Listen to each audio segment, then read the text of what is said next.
doctor had been competent and observant, would the patient be able to be revitalized or resuscitated? Yes. The most likely thing that happened was airway obstruction. Michael Jackson was trying to breathe, but the tongue had fallen in the back of the throat. Either a simple chin lift, just that alone, or an oral airway to move the tongue out of the way might well have been all that was required to save his life.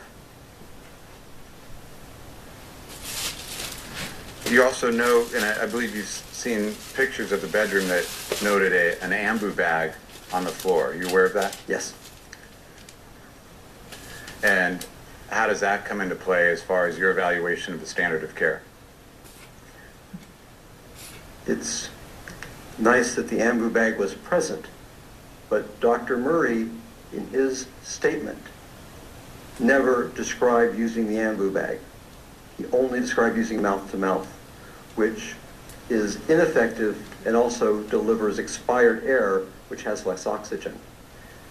I see no evidence that the ambu bag was in fact used in the resuscitation.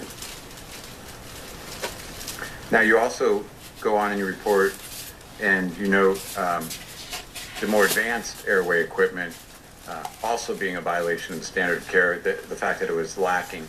Can you describe what type of equipment, first of all, you're referring to? So for this, I'm talking about that thing called the laryngeal mask. That's the little rubber piece that goes in the throat and stays lodged there. Or I'm talking about a laryngoscope. That's the metal thing that you use to open the airway up, and the endotracheal tube. Those would be the advanced airway equipment. Now, you noted in your report that it was a serious violation. Is that still your view?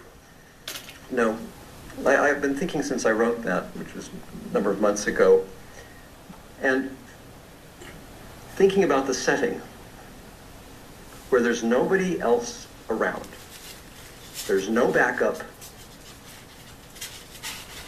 There's Dr. Murray's on his own.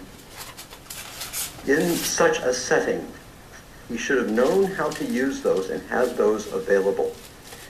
In the hospital, very commonly those advanced things may not be present, but that's because with a quick phone call, an anesthesiologist can come and bring them.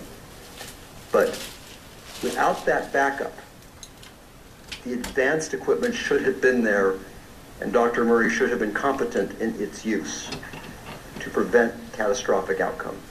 So that is, in my opinion, now an egregious violation.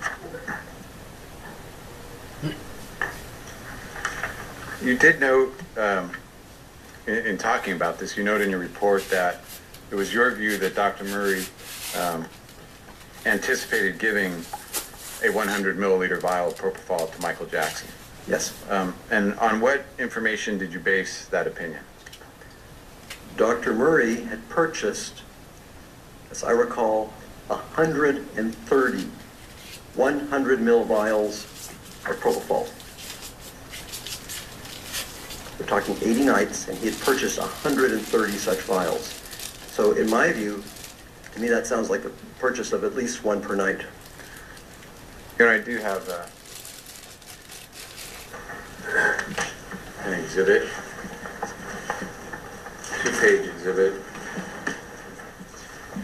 May this be marked People's 215 for identification? Yes.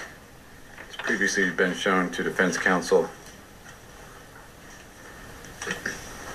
Dr. Shafer, prior to today's date, did you have an opportunity to go through the applied pharmacy shipping records? Yes, I have. And do the math as far as the number of bottles that were shipped to Conrad Murray? Yes, I have. And going to page 1 of People's 215.